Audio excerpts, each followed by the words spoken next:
మహాకవి శ్రీశ్రీ గారు చెప్పేది, అగ్గిపుల్ల సబ్బు బిల్ల కాదేది కవితకు అనర్హం అని చెప్పి. ఇవాళ తెలంగాణ రాష్ట్ర సమితి నాయకురాలు కవిత గారికి కరప్షన్ మనీ విషయంలో కాదేది కవితకు అనర్హం అనేది, డబ్బు ఏ రూపాన్ని వచ్చినా తీసుకోవడానికి కవితమ్మ గారు సిద్ధంగా ఉంటారు.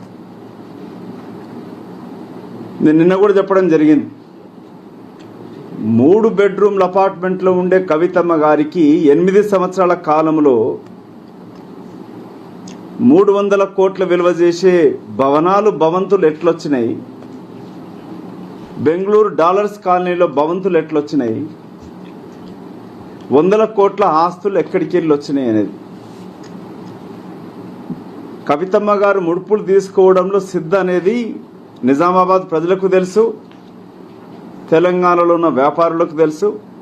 నిన్న మొన్న బీజేపీ ఎంపీ పరమేష్ వర్మ గారు చెప్పిన సమాచారంతో దేశ స్థాయిలో కూడా మేము గతంలో వినడం జరిగింది, కవితమ్మ గారికి దుబాయ్లో అమెరికాలో దందాలు ఉన్నట్టు. ఇప్పుడు దేశ స్థాయిలో ఢిల్లీ యొక్క లిక్కర్ స్కామ్లో కూడా కవితమ్మ పాత్ర ఉన్నట్టు వార్తలు వస్తూ ఉన్నాయి. ఎందుకంత ఉలిక్కిపడి బీజేపీ పార్టీ నాయకులు చెప్పంగానే టీఆర్ఎస్ పార్టీ నాయకులు ఎందుకు ఉలిక్కి పడుతున్నారు? వీళ్ళ కరప్షన్ ఎంత ఉందనంటే, చిక్కోటి స్కామ్లో కూడా టీఆర్ఎస్ పార్టీ నాయకులు, క్యాసినో స్కామ్లో కానీ, బాహుబలి మొదటి పార్టు బ్లాక్ మనీలో కూడా కవితమ్మకి అన్నకు వాటాలు ఉన్నట్టు. శాండ్ గురించి తీస్తే ఎక్కడ స్కాండ్ ఇష్టం పెద్దలు జీవన్ రెడ్డి గారు కూడా ఇక్కడ ఉన్నారు, మహేష్ రెడ్డి, శ్రీధర్ బాబు ఉన్నారు. ఉమ్మడి కరీంనగర్ జిల్లాలో ఏ విధంగా ఇసుక తోడుకపోతా ఉన్నారు, అదే సిరిసిల్ల ప్రాంతంలో ఇసుక లారీల కింద పడి లేక అక్కడ దళితులను కొట్టిన సంఘటనలు మీరు గతంలో చూసినారు. దాంట్లో తమ్ముడు తారక రామారావు పాత్ర ఎట్లుందనే మీకు తెలుసు. ఇవాళ టీఆర్ఎస్ పార్టీ నాయకులు బ్రోకర్లుగా, లూటర్లుగా, చీటర్లుగా మారి ప్రతి దాంట్లో land mafia, sand mafia, liquor మాఫియాలు కూడా ప్రతి దాంట్లో కూడా వాటాలు తింటూ, గతంలో పాకిస్తాన్లో 10% ప్రభుత్వం అని ఉండే కర్ణాటకలో బీజేపీ పార్టీ ప్రభుత్వం 40%కి మారింది. తెలంగాణలో టీఆర్ఎస్ పార్టీ ప్రభుత్వం వచ్చాక 6% కమిషన్ నుంచి ఇవాళ 50% వాటా కానీ 30% కమిషన్ లాగా తీసుకుంటూ అడ్డగోలుగా తెలంగాణ సొమ్మును దోస్తా ఉన్నారు టీఆర్ఎస్ రాష్ట్ర సమితి రాబందులు. దీంట్లో విచారణ ఎందుకు జరగాలంటే, ఢిల్లీ స్కామ్లో 150 కోట్ల యొక్క అవినీతిలో కమిషన్ పెంచడంలో L1కి,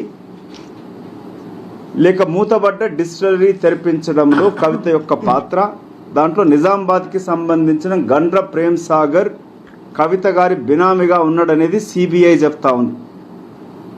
ఈ గండ్ర ప్రేమ్ సాగర్ అనే వ్యక్తి వెల్మ సంఘానికి ₹1 కోటి ఇచ్చినాడు.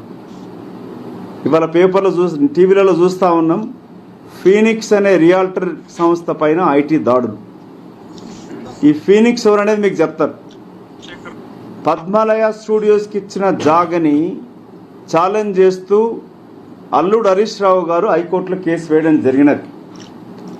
దాన్ని టీఆర్ఎస్ పార్టీ ప్రభుత్వం వచ్చినాక ఫీనిక్స్కి గాల్ఫ్ కోర్సుగా మార్చుకోవడానికి పర్మిషన్ ఇచ్చినారు. ఇదే ఫీనిక్స్ సంస్థ కవితమ్మ గారి యొక్క జాగృతికి డొనేషన్లు ఇచ్చినది. అంటే టీఆర్ఎస్ పార్టీ పరోక్షంగా పద్మాలయ స్టూడియో ల్యాండ్ మార్పుకి గాల్ఫ్ కోర్స్ చేసుకోవడంలో పాత్ర పోషించిన కవితమ్మకు జాగృతికి ముందు 5 లక్షల చెక్ అంటూ తీసుకొచ్చి ఇచ్చినారు. అది కూడా ఎవరు? ఇవాళ ఆశ్చర్యకరం ఏంటంటే, సమైక్య ఆంధ్రప్రదేశ్ రాష్ట్రంలో ఖాళీ రైతులు ఆత్మహత్యలు చేసుకుంటుండే, కానీ తెలంగాణ రాష్ట్రం ఏర్పడ్డాక రాబందుల సమితి పాలనలో, ఈ రాక్షస చంద్రశేఖరరావు పాలనలో విద్యార్థులు, నిరుద్యోగులు, ఉపాధ్యాయులు, ఉద్యోగులు, ఆఖరికి పోలీస్ ఇన్స్పెక్టర్లు కూడా ఆత్మహత్యలు చేసుకుంటున్నారు. ఇది చంద్రశేఖరరావు సాధించిన ఘనత తెలంగాణకి. ఈ ఫీనిక్స్ అనే సంస్థలో కూడా కవితమ్మ గారి లావాదేవీలు ఉన్నాయి కాబట్టి, ప్రభుత్వ మార్పు చేసినది కాబట్టి అల్లుడు హరీష్ రావు గారు జవాబు చెప్పాలి. ఇక్కడ బామ్మార్దికి ఒక బామ్మార్ది ఈ లిక్కర్ షాపులు తెరవడంలో హైదరాబాదులో బీరు మ్యానుఫ్యాక్చరింగ్ డిస్టిలరీస్ ఇవ్వడంలో తారక రామారావు బామ్మార్దుల పాత్ర ఎంత ఉందనేది ఆర్థిక శాఖ మంత్రి హరీష్ రావు చెప్పాలి. హరీష్ రావు ఇంకో జవాబు చెప్పాలి. నువ్వు వేసిన కేసులు ఐఎంజీ భూముల పైన, పద్మాలయ స్టూడియో పైన కేసులు ఏమైనాయి? నాగార్జున అక్కడ చెరువు కబ్జా పెట్టిందని చెప్పింది ఏమైనది? కవితమ్మ గారు గతంలో పోలవరం కాంట్రాక్టుల గురించి ధర్నా చేసినది. ఆ కాంట్రాక్ట్ డబ్బులు రావట్లేదని చెప్పి. ఈమె తెలంగాణకు సంబంధించిన ఈమెకు పోలవరంతో ఏం సంబంధం? పోలవరం కాంట్రాక్టులతో ఏం సంబంధము? హైటెక్ సిటీ పక్కన అది గురుకుల భూములు కదనా? గురుకుల భూముల కింద అక్కడ అక్రమంగా ఆక్రమిస్తున్నారు, కూలగొడుతున్నారని చెప్పి కాంగ్రెస్ ప్రభుత్వం ఉన్నప్పుడు కవితమ్మ గారు ధర్నాలు చేసినది. ఇవాళ ఎందుకు మాట్లాడట్లేదు కవిత గారు? ఎక్కడి చీకటి దందాలు, చిక్కోటి దందాలు జరిగినా కూడా చంద్రశేఖరరావు కల్వకుంట్ల కుటుంబం సభ్యుల యొక్క పాత్ర వస్తూ ఉన్నది. చిన్నపిల్లలు ఆరోగ్యం బాగుండాలని టానిక్ తాగిపిస్తుండే. కానీ వాళ్ళ టానిక్ సంస్థలు పెట్టిన బయట ప్రపంచానికేమో చెట్టు నాటుతూ గలం పడుతున్న చెట్ల సంతోష్ గారు ఎంపీ ఈ టానిక్ సంస్థతోటి పిల్లలకు, బిడ్డలకు ఇష్టమున్న రీతిలో బీర్లు, వైన్లు తాగిపిస్తూ ఉన్నాడు. పెద్దలు జీవనాన్ని మీకు చెప్తారు. ఇక్కడ ఎట్లా గ్రామాన ఇవాళ బెల్ట్ షాపులు ఎట్లా తెరిస్తున్నారు, ఎట్లా ఏరులై పారుతున్నది. ఆడబిడ్డల పుస్తలు దిగిపోతున్నాయి, ఆడపడుచులేదు. తల్లులు ఏడుస్తూ ఉన్నారు. ఉద్యోగాలు చేసిన బిడ్డలు దినంలోనే మత్తుకు అలవాటు అయిపోతున్నట్టున్నారు. కానీ ఒక ఆడబిడ్డవై ఉండి నువ్వు చీకటి లిక్కరు దందాలు ఇరుక్కోవడం సిగ్గు అనిపించట్లేదా? కాంగ్రెస్ పార్టీ తీవ్రంగా ఆలోచిస్తూ ఉంది. ఏ విధంగా రేపు కాంగ్రెస్ ప్రభుత్వం ఏర్పడ్డప్పుడు మద్యపాన నిషేధమా, లేక బెల్ట్ షాపుల ముందు అరికట్టడమా? ఇవాళ తాగుడికి అంటే ఉద్యోగాలు ఇవ్వట్లేదు కానీ ప్రశ్నిస్తారు, ఉద్యోగస్తులు నిరుద్యోగులంతా ప్రశ్నిస్తారని చెప్పి గ్రామాన బెల్ట్ షాపులు తెప్పి తాగిపిస్తా ఉన్నాడు చంద్రశేఖరరావు. ప్రభుత్వ ఆదాయం అన్నిటికన్నా ఎక్కడొస్తుందనంటే లిక్కర్లో వస్తూ ఉంది. సిఎల్పి నాయకులు చెప్పినట్టుగా తెలంగాణ రాష్ట్రం యొక్క మద్యము కొనుగోళ్లు, ధరలు పెంచడంలో అతిపెద్ద స్కామ్ జరిగినది. కాళేశ్వరం ప్రాజెక్టే కాదు, ఇసుక దందాలే కాదు, రియల్ ఎస్టేట్ దందాలే కాదు, మద్యం సేల్స్లో కూడా కల్వకుంట్ల కుటుంబానికి భాగస్వామ్యం ఉన్నది. ముడుపులు ముట్టుతున్నాయి. దీనిపైన విచారణ జరగాల్సిందే. నిన్న తెలంగాణ రాష్ట్ర బీజేపీ నాయకుడు బండి సంజయ్ గారు మాట్లాడుతూ కాంగ్రెస్ పార్టీ, టీఆర్ఎస్ పార్టీ నాయకులకు లిక్కర్ స్కామ్ సంబంధం అంటున్నాడు. ఇవాళ మేము డిమాండ్ చేస్తూ ఉన్నాం. కాంగ్రెస్ పార్టీ అధినాయకురాలు అవినీతి ఆరోపణలు వస్తే ముఖ్యమంత్రిని పదవి నుంచి తప్పించిన చరిత్ర కాంగ్రెస్ పార్టీది. కేంద్ర మంత్రినే జైల్లో పెట్టించింది అవినీతి ఆరోపణలు వస్తే. ఏ తెలంగాణ కాంగ్రెస్ పార్టీ నాయకుడికి లిక్కర్తో సంబంధాలు ఉన్నాయో ఆధారాలు బయట పెట్టండి. టీఆర్ఎస్ పార్టీ, బీజేపీ లాగా కాంగ్రెస్ పార్టీ నాయకత్వం క్షమించదు ఆరోపణలు వస్తే.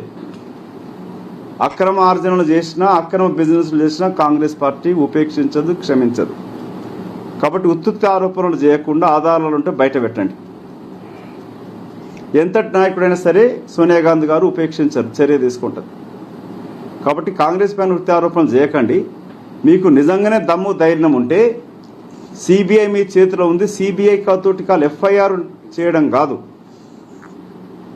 వీళ్ళ కవిత గారు కానీ, కల్వకుంట్ల కుటుంబ సభ్యులు కానీ, సీఎం ఇంకా మిగతా ఎవరైనా భాగస్వామ్యులు ఉంటే వాళ్ళ పైన చర్యలు తీసుకోవడానికి కొరకు త్వరితగతిన చేయండి. ఆలస్యం అయిపోతే ఎవిడెన్స్ తారుమారులు అవుతాయి, ఆధారాలు దొరకకుండా చేస్తారు. ఇవాళ ఎందుకు మేము ఈ ప్రెస్ మీట్ పెట్టి ప్రత్యేకంగా మద్యం పైన, లిక్కర్ పైన మాట్లాడుతున్నామంటే తెలంగాణ రాష్ట్రం ఏర్పాటు అవుతే మన బిడ్డల భవిష్యత్తు బాగుంటుంది, ఉద్యోగాలు వస్తాయి, తెలంగాణ ఆదాయం, చదువుకు కేజీ టు పీజీ ఉచిత విద్య వస్తుంది అనుకుంటే ఇవాళ ప్రభుత్వ విశ్వవిద్యాలయాలు మూతపడే ప్రమాదం ఏర్పడింది. మండల్కు ఆసుపత్రి అన్న తాగుబోతు ముఖ్యమంత్రి ఇవాళ ఏ మండలంలో కూడా 50 పడకల ఆసుపత్రి నిర్మించలే. హైదరాబాద్లోని ఉస్మానియా ఆసుపత్రి కూడా మూతపడే ప్రమాదం ఏర్పడింది. దీంట్లో ముఖ్యమంత్రి ఎక్కడ మాట్లాడట్లే. అందుకే లిక్కర్ సేల్స్ పైన నిన్న చూస్తున్నారు, పబ్బులలో తాగుతూ ఒక యువతి పైన అత్యాచారాలు చేశారు అధికార పార్టీకి సంబంధించిన ఎమ్మెల్యే మంత్రుల కొడుకులు. మద్యం మత్తులో తాగి నడుపుతూ ఉంటే యాక్సిడెంట్ జరిగి చనిపోయిన సంఘటనలు హైదరాబాద్ నగరంలో చూసినాం. అతివేగంతో మద్యం నడిపిన దాంట్లో చనిపోయిన యువకులను చూసినాం.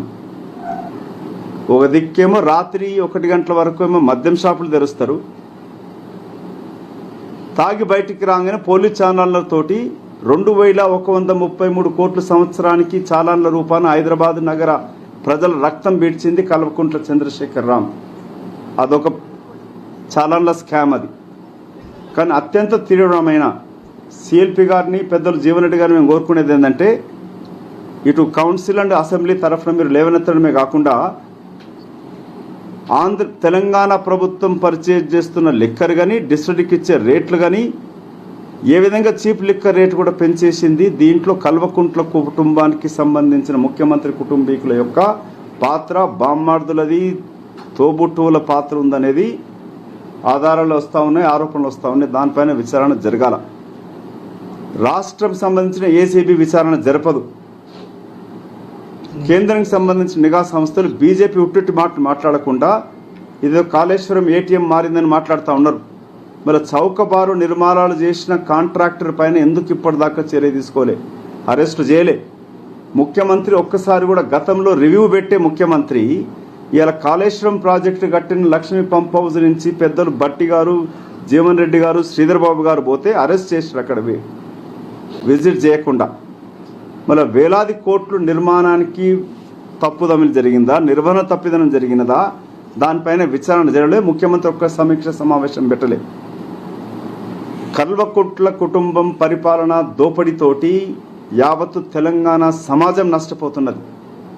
తెలంగాణకై పోరాటం చేసిన ప్రతి ఒక్కరు కూడా మేల్కొనండి. కాంగ్రెస్ పార్టీ తోటి కల్వకుంట్ల కరప్షన్ వ్యతిరేకంగా జరిగే పోరాటంలో భాగస్వాములు గండి. ముఖ్యంగా ఈ లిక్కర్ స్కామ్ తోటి కూడా, ఇసుక దందాలతోటి కొన్ని వేల కోట్లు కొల్లగొట్టిన కల్వకుంట్ల కుటుంబం ఇవాళ ఆఖరికి మన బిడ్డల జీవితాలతో ఆడుకునే మద్య విక్రయంలో కూడా ఆడబిడ్డ అయిన కవితమ్మకే పాత్ర ఉందంటే అత్యంత దారుణం. ఇది ఏహమైన చర్య, సిగ్గుమాలిన చర్య. ఏ విధంగా డబ్బులు వచ్చినా కూడా తినడానికి, శవాల పైన కూడా తినడానికి కూడా సిద్ధమైన చంద్రశేఖరరావు కుటుంబం. గతంలో పొంకనాలు కొట్టినాడు చంద్రశేఖరరావు అసెంబ్లీలో మాట్లాడుతూ, నా కొడుకైనా బిడ్డ అయినా కరప్షన్ వస్తే అరెస్ట్ చేస్తా అని చెప్పి మాట్లాడినాడు. కాపలా కుక్కలాగా ఉంటానని చెప్పిన వ్యక్తి ఇవాళ గుంటనక్కలాగా మారి తెలంగాణను దోచుకుంటున్నాడు. దీనిపైన తిరుగుబాటు చేయాల్సిందే. తెలంగాణ సమాజం కూడా కలిసి రావాలని కోరుతున్నా ఉన్నాం. మరొకసారి మీడియా సమావేశం ద్వారా ఈ లిక్కర్ స్కామ్లో ఎవరు ఏ పాత్ర ఉన్నా కూడా, ఏ నాయకులు, ఏ రాజకీయ పార్టీ ఉన్నా సరే విచారణ జరపాల్సిందే, శిక్షించాల్సిందే. ఇది మన బిడ్డల భవిష్యత్తుకు సంబంధించిన సమస్య. దీంట్లో బీజేపీ పార్టీ చిత్తశుద్ధి ఉంటే విచారణ వేగవంతం చేయండి, చర్యలు తీసుకోండి. హాయ్ ఫ్రెండ్స్, మా టుడే టుమారో యూట్యూబ్ ఛానల్ చూస్తున్నందుకు చాలా థ్యాంక్స్. మరిన్ని లేటెస్ట్ వీడియోస్ కోసం వెంటనే సబ్స్క్రైబ్ చేయండి. అలాగే ఈ బెల్ ని కూడా రింగ్ చేసేయండి. మా నోటిఫికేషన్స్ అన్ని మీ మొబైల్లో వస్తాయి. అలాగే మా వీడియోస్ మీకు నచ్చితే లైక్ చేయండి, షేర్ చేయండి, నచ్చకపోతే కామెంట్ చేయండి.